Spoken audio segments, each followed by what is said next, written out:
Good morning. Welcome back to the Broadcast Retirement Network. I'm Jeff Snyder. This is BRN AM for Monday, March 1st, 2021.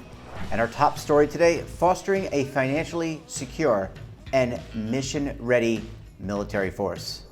Joining me now to discuss this and a lot more is Andy Cohen. He's Director of Financial Readiness at the Office of the Undersecretary of Defense. Andy, great to see you. Thanks so much for joining us on the program this morning. Thank you for having me, Jeff. Look forward to our conversation.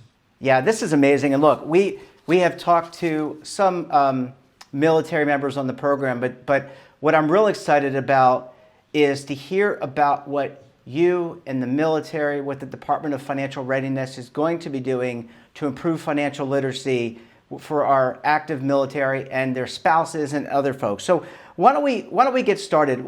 Why don't you give us a little bit of the genesis of the project and what the financial status is of today's men and women fighting on behalf of their nation? Okay, so the genesis of the office really probably goes back 15, almost 20 years ago, when certain financial readiness education functions were required in the department, because financial readiness really has a nexus to overall mission readiness. When service members are burdened with, for example, excessive debt, it takes their mind off the mission. They can't focus on the mission. Commanders, first sergeants, leaders are distracted by helping soldiers work through financial problems. And eventually financial problems may lead to a loss of security clearance or other disciplinary action for those who can't pay their debts or get in extreme financial problems and can't work through them, even to involuntary separation. And so from a business or bottom line perspective, that means that the department has to spend more money on recruiting, training, and retaining service members, not to mention the non-monetized cost of losing leadership experience and those type of things. So it saves the department in the long run money, limited money, that could better be spent on readiness training by flying aircraft, steaming ships, out on the gunnery range and things like that. So that's the genesis behind it.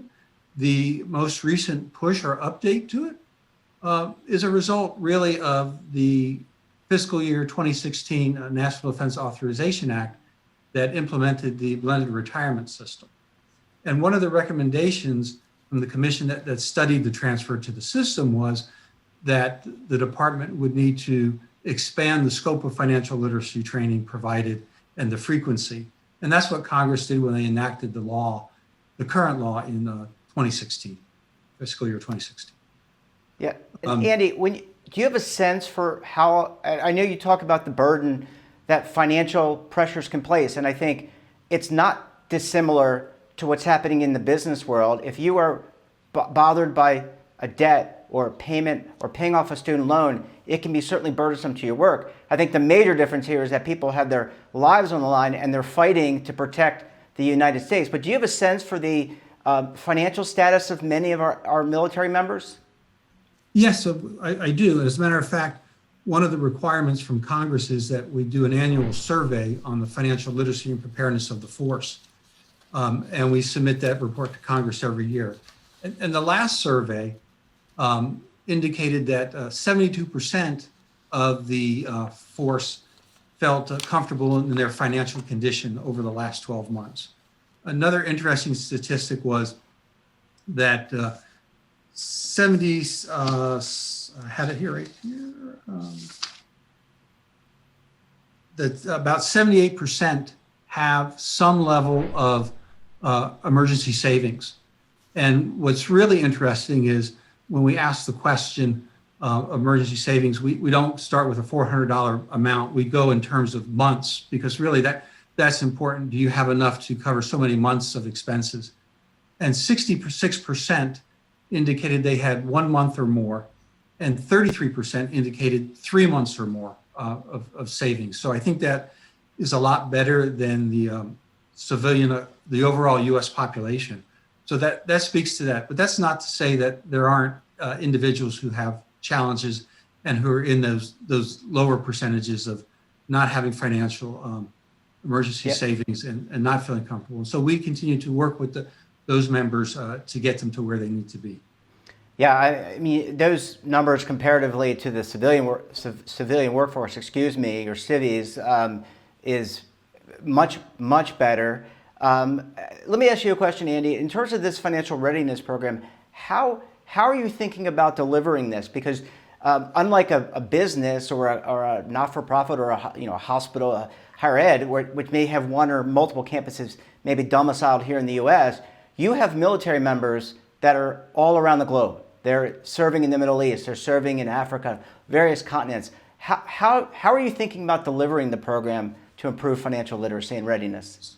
So that's a great question, Jeff, and one that has consumed a lot of thought and discussion over the last few years. One example is that when we transitioned to the blended retirement system, we had immediately a challenge of training the force on blended retirement, what it is, what it consists of. And we had to train the force in a number of different perspectives or lanes. One, we had to train leadership as to what it was so that they could educate their troops. We had to educate and update the knowledge of educators and counselors so that they could engage. And then we had to educate the force, especially those that were in what was called the opt-in window, those that would be eligible to opt into the new system, because there was a period of that was offered. And so how do you educate, 1.5, 1.6 million service members required us to develop a standardized training across the enterprise, but deliverable in multiple mediums or channels. For example, service members serving in the Navy at sea are faced with limited bandwidth. So the courses may be presented as a scripted course on a CD-ROM, where other people had the ability to log in and take the course online. Others had the ability to take it in class in masses for Guard and Reserve, like during weekend drill. And that philosophy has really carried over into the entire scope of knowledge that we believe service members should have. One of the things we did in enacting the law was we did a study as to what financial skills service members and their families should have to successfully navigate not only the military, but life across the military life cycle. That included touch points such as coming on board, because when you onboard, you have to make immediate financial decisions as to who do you want your life insurance beneficiaries to be, which GI Bill do you want, all the way to estate planning in terms of how much to contribute to the retirement plan, and this goes to your point about being prepared to go to war and suffer some of the ultimate consequences. Is that one of the pieces of paperwork that you have to do estate planning wise is who do you want to be notified in case of emergency, or even to basically claim your remains should you not come home, and things like that. So we educate folks all the way from that point to the time that they transition out of the service, be it they retire or they just end their commitment. And at the end of the cycle, or end of the life cycle, you have things about retired pay, or even things about the thrift savings plan and its portability and their options to that, and being prepared to understand what expenses they would have in civilian life that they don't necessarily have in the military, where healthcare is provided. So that's kind of a large overview of that. Yep, and I would say, I mean, that it sounds very comprehensive. Andy, I want to take a very quick break, and we'll pick it up right after the commercial break. When we come back, we'll talk more to Andy about financial readiness and how the U.S. military is going about it. You're going to want to stay tuned right here on BRN AM.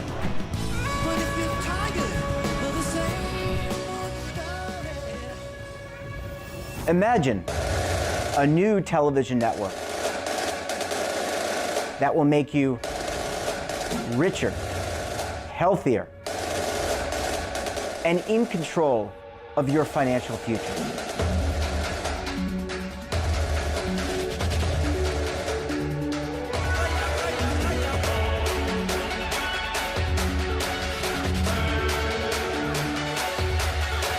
This network is for the policewoman in Nashville, Tennessee, the baker in Dubuque, Iowa, the teacher in Lexington, Kentucky. We want to make the idea of savings and retirement culturally relevant. But what do you see as a defining issue of the midterms? Especially for the smaller businesses. I mean, they are the lifeblood of the American economy.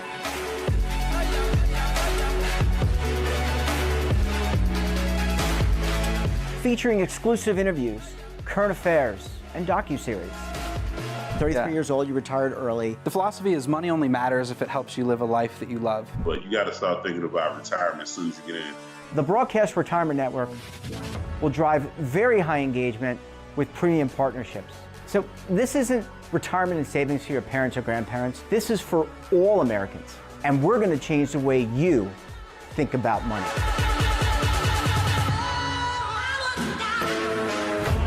Welcome to the next frontier of retirement and savings. This is BRN, the Broadcast Retirement Network. Are you stuck with a low credit score? A credit report and score that's causing you to be denied credit or pay higher interest rates than others for the same things? Then do what Terrence did and call Credit Repaired for your free credit evaluation to help restore your credit. I started thinking about buying a new house, and my score wasn't where I needed it to be. I called and spoke with one of the representatives, and we just had a good conversation, and I liked what he was saying. Just one call for his free credit evaluation was all it took to start back on the track to repairing his credit. I'm seeing the deletions and I'm getting the report, so I know something's being done.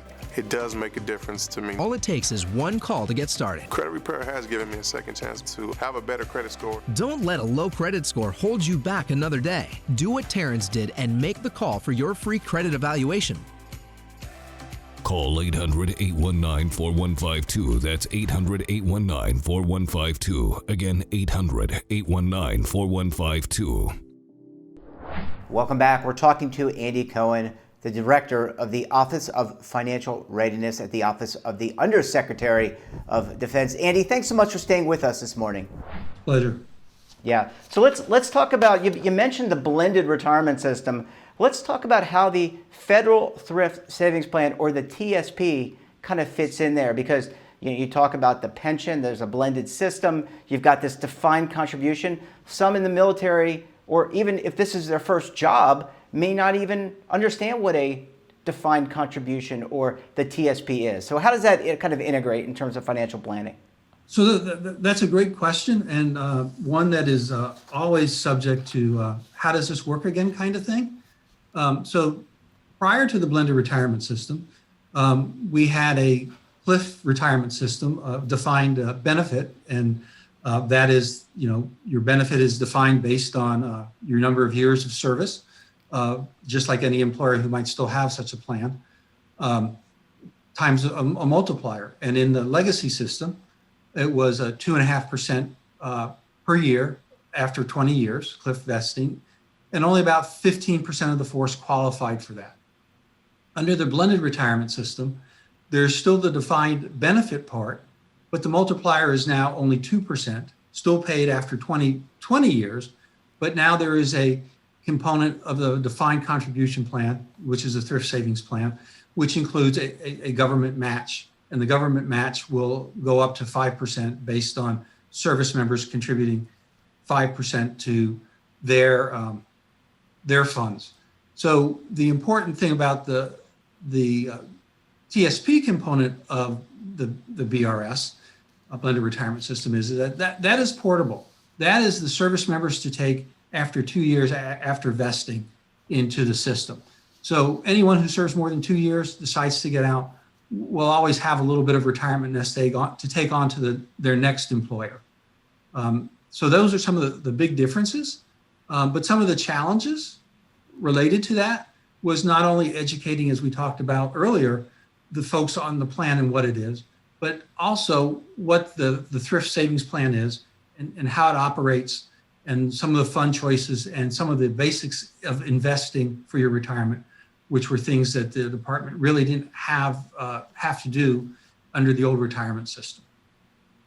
Yeah, and that the same, I think, holds true in in the civilian world, understanding the investment options, how much you contribute to get a match, very, very comparable in things that you have to understand concepts.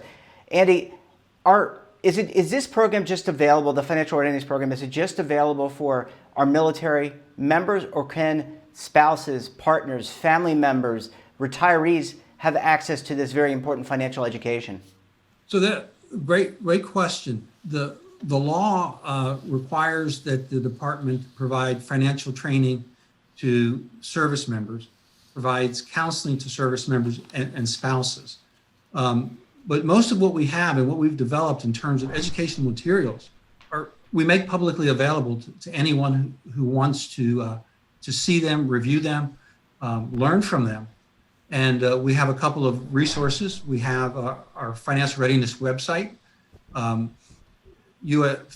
at finred.usalearning.gov. And we also have a website with financial readiness information that we really have geared just towards military spouses, called milspousemoneymission.org, because in talking to spouses, they have a little different viewpoint. They want to learn about things a little differently than how we present it to service members. And those are public websites. In addition, we do have a financial literacy application called SENSE, spelled SEN$E, that's available for free download from the Apple Store and Google Play. It is not a financial planning tool, it is a financial education tool, but it does have a couple of tools on there about how to build a spend plan, how to take a financial assessment quiz to say where you might need to work up on your emergency savings, retirement savings, and those things based on the questions that you answer. And then we do what's called a lot of micro learning. We have a number of videos, YouTube videos, and social media posts that are just little nuggets of information to spur people to go somewhere else or to take action, such as we had with TSP earlier last year, a little campaign called Max the Match to remind people to make sure that they are contributing at least 5% so that they are getting the maximum match from the government. So we, again, going back to our earlier conversation, we use a number of different modalities to reach people in many number of ways to inform them to take action and to educate them. Sorry, I didn't mean to interrupt you. I was just going to comment that it sounds like you're using all the tools that are available, and you made some interesting comments, I think, earlier in the show about our military members in the U.S. Navy who may not be able to download because there are no cell towers typically, although there's satellites, but no cell towers typically on an aircraft carrier. Andy, how does one measure success? One of the things, financial wellness, financial readiness, it's a big part not only of the U.S. military's retirement strategy, but also corporate America, not-for-profit and civilian in the civilian world. How do you in the military, how does the office benchmark the program to gauge success? That's a good question. So from our perspective at the Office of the Undersecretary level, we are looking at indicators from an enterprise-wide approach across the force. I mentioned the Status of Forces survey questions, and that gives us information not only qualitative, but quantitative as the force is working. We have questions that we repeat from the CFPB Financial Wellness Survey, and we can benchmark that against the general population. And plus, we have some knowledge questions on the survey, such as, do people understand compounding? Do they understand some of the basics of TSP, or do they understand what vesting means? And we see in those regards that service members generally score better on the CFP wellness score and on the financial knowledge capability questions that come from other surveys. We also look at other data. For example, we'll talk to our educators and counselors in the field to see what kind of issues they are seeing service members present. And then we actually look at TSP data to see who's contributing what and to what funds that they're contributing in. For example, the default contribution for those automatically enrolled into TSP under blended retirement is the appropriate life cycle fund for the individual's age. And about 98% of those folks have stayed in the appropriate life cycle fund And so they're not chasing things with undue risk, or they're not in funds that might be underperforming for their age group, if they're like on a normal retirement life cycle thing. One of the things about those that were in the legacy system and opted into BRS, they needed to actually go in and make a fund choice, because under TSP, you may or may not know that it defaults to the government bond fund. And so we've gone in and we've found that contribution rates for those enrolled in the blended retirement system as of 31 December 2019, for all participants, indicated that 56% were contributing at 5% or more. That means 56% are at least getting the full match or more. And 80% of all participants are still remaining at 3% or more, which indicates that they haven't gone in and lowered their contribution. In terms of fund choices, 98% of those who have been automatically enrolled remain in the appropriate life cycle fund choice based on their age. And for those who did not enroll, who enrolled by choice, opted into TSP, 43% changed their fund choice from the government bond fund into a life cycle fund, which is an indicator that they understood how the funds work. And then in addition to that, 43%, another 72% have some mix of the LNG funds. So we have about 74, 75% of those who had to be educated about the funds have made some choice to move from the default very conservative fund to an appropriate life cycle fund. So we think those are good indicators of success for the education program that we've had. Yeah, it sounds to me, just from the outside looking in, that what you just described, people are learning, they're educating themselves, and they're taking appropriate decisions for themselves and their family. Andy, it is an absolute pleasure to talk with you. Really appreciate you coming on the program this morning, and we look forward to having you back on the program again very soon. Thank you, Jeff. It's been my pleasure, and it's been very helpful for us to hear what you share. So thank you. And that wraps up this episode of BRN AM. Have a topic of interest, someone you think we should talk to, then drop us a line. And don't forget, for all the information in retirement markets, technology, personal finance, so much more, all in one place, check out our daily newsletter, The Morning Pulse. So until tomorrow, I'm Jeff Snyder. Stay safe, keep on saving, and don't forget, roll with the changes.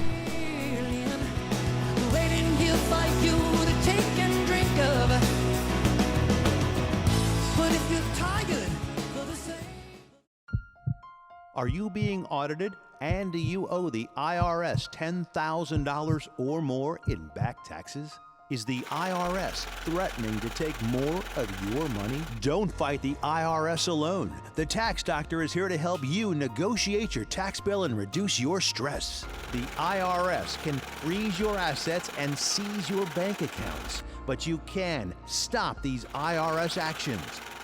The Tax Doctor will work with you using our years of experience to represent your case to help you get the best resolution under the IRS guidelines. Help is here to deal with the IRS to reduce your stress. We've handled thousands of cases, so we know what we're doing. If you owe $10,000 or more in back taxes, do not call the IRS alone. Call a Tax Doctor now for a tax emergency analysis. Call 800-224-6439.